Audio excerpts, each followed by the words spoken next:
ভারত বাংলাদেশ সীমান্ত দিয়ে আর চলতে দেওয়া হবে না ভুটানের গাড়ি। এই দাবিতেই রাস্তায় বসে পড়ে আন্দোলন শুরু করলেন চালক এবং মালিকেরা। বাংলাদেশের গাড়িতে করে ভুটানের ট্রাক পাথর নিয়ে যায়, কিন্তু এই সুযোগ ভারতীয় ট্রাক চালক সংগঠনগুলি পায় না। ভারতীয় দাদাগিরির দিন শেষ, এবার ভারতকে জবাব দিচ্ছে নতুন বাংলাদেশ। ভারত ভেবেছিল বাংলাদেশকে বয়কট করে চাপে ফেলবে, তবে হলো উল্টো। বাংলাদেশকে বয়কট করতে গিয়ে এবার ভারত নিজেরাই বয়কটের মুখে। বাংলাদেশকে একঘরে করতে চেয়েছিল ভারত। নতুন বাংলাদেশ দক্ষিণ এশিয়ার অন্যান্য দেশগুলোকে সাথে নিয়ে ভারতকেই একঘরে করে ফেলেছে। ট্রানজিট সুবিধা বাতিল করে বাংলাদেশের রপ্তানি বন্ধ করতে চেয়েছিল ভারত। এবার ভুটানকে সাথে নিয়ে ভারতের রপ্তানি বন্ধ করে দিল বাংলাদেশ। এতে একদিকে ভারতের রপ্তানি আয়ে ভাটা পড়েছে, অন্যদিকে না খেতে পেয়ে মারা পড়ছে ভারতের ট্রাক ড্রাইভাররা। এবার সীমান্তে ভুটান এবং বাংলাদেশের ট্রাক আটক করে আন্দোলন করছে ভারতের ট্রাক ড্রাইভার এবং ব্যবসায়ীরা। কি বলছে তারা, আসুন তা দেখি। ভারত বাংলাদেশ সীমান্ত দিয়ে আর চলতে দেওয়া হবে না ভুটানের গাড়ি। এই দাবিতেই রাস্তায় বসে পড়ে আন্দোলন শুরু করলেন চালক এবং মালিকেরা। এই ঘটনায় সীমান্তে আটকে পড়ল প্রায় 2000 ট্রাক। জানা গেল এই সীমান্ত দিয়ে বাংলাদেশের গাড়িতে করে ভুটানের ট্রাক পাথর নিয়ে যায়, কিন্তু এই সুযোগ ভারতীয় ট্রাক চালক সংগঠনগুলি পায় না। আর এই কারণেই অনশন আন্দোলন শুরু। তাদের অভিযোগ, ভুটানের ট্রাকের জন্য তারা ভাতে মরছেন। ভারত বাংলাদেশ সীমান্তের রাস্তায় বসে পড়ে আন্দোলন করলেন শতাধিক ভারতীয় চালক মালিকেরা। এই ঘটনার পরই সতর্ক রয়েছে বিএসএফ। ঘটনাস্থলে যায় পুলিশও। বিপাকে কয়েক হাজার ভুটানের ট্রাক চালক। ভারত বাংলাদেশ সীমান্তে এই ঘটনায় উত্তেজনা। শিলিগুড়ি ফুলবাড়ির ভারত বাংলাদেশ সীমান্ত বন্ধ করে আন্দোলন ভারতীয় ট্রাক চালকদের।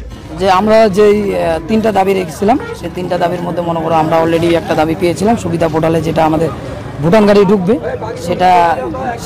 সেটা আমরা পেয়েছি। কিন্তু আমাদের কথা হলো, আমরা এই যে ইন্ডিয়ান গাড়িগুলো, এই যে যেরকম ভুটান গাড়ি 10 চাকা 12 চাকা করে আছে, এবং 12 চাকাগুলো 14 চাকা, 14 চাকাগুলো 16 চাকা করে চলছে।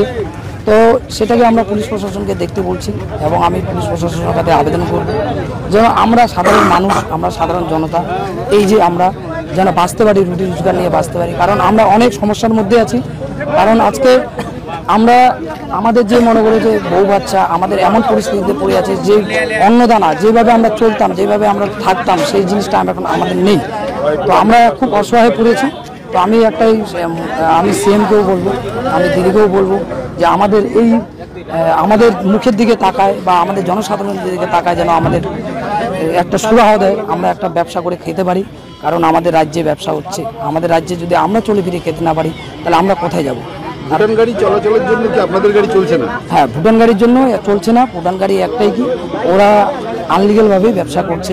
সেটা যেরকম ধরতে গেলে যেরকম 10 চাকাকে 12 চাকা, 12 চাকাকে 16 চাকা, 16 চাকাকে 18 চাকা করছে, এবং তারা সেটা পাশে ওদের ভুটান গভর্নমেন্ট থেকে পারমিশনে দেয়, সেটা আমাদেরকে দেখায়।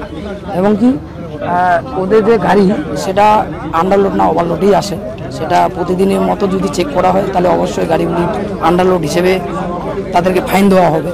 সেটা পুলিশ প্রশাসন দেখবে, সেটা আমরা না। আজকে কি আপনারা সব গাড়ি বন্ধ রেখেছেন? হ্যাঁ, আমরা বন্ধ রেখেছি। আমি গতকাল থেকে আমরা বন্ধ রেখেছি। তো আমাদের এখানে যদি ভুটান গাড়ি যায়, আমাদের বুকের উপর দিয়ে যেতে হবে।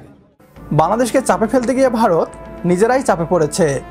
এখন নরেন্দ্র মোদীর সামনেও খাদ, পিছনেও খাদ। এখন যদি বাংলাদেশের ট্রানজিট সুবিধা পুনর্বহাল করে, তাহলে আন্তর্জাতিকভাবে বেজ্জতি হবে ভারত। আর যদি না করে, তাহলে এভাবে ভারতের ব্যবসায়ীরা না খেতে পেরে মারা পড়বে। ভারত ভেবেছিল তাদের বিকল্প বাংলাদেশ খুঁজে পাবে না। বাধ্য হয়ে নত স্বীকার করতে হবে ডক্টর মোহাম্মদ ইউনূসের নেতৃত্বাধীন সরকারকে। বাংলাদেশের ছাত্র জনতা আন্তর্জাতিক খেলোয়াড়কে এদেশের রাষ্ট্র ক্ষমতায় বসিয়েছে। তিনি জানেন কিভাবে ভারতকে শায়েস্তা করতে হয়। এভাবেই ভারতীয় আগ্রাসনের বিরুদ্ধে অভিযান চলতে থাকুক। আজকের ভিডিও এ পর্যন্তই। লাইক, কমেন্ট ও শেয়ার করে প্রিয় জন্মভূমিকে নিয়ে আমাদের এই পথ চলায় পাশে থাকুন আপনিও। পরবর্তী ভিডিও দেখার আমন্ত্রণ জানিয়ে বিদায় নিচ্ছি আজ। আল্লাহ হাফেজ।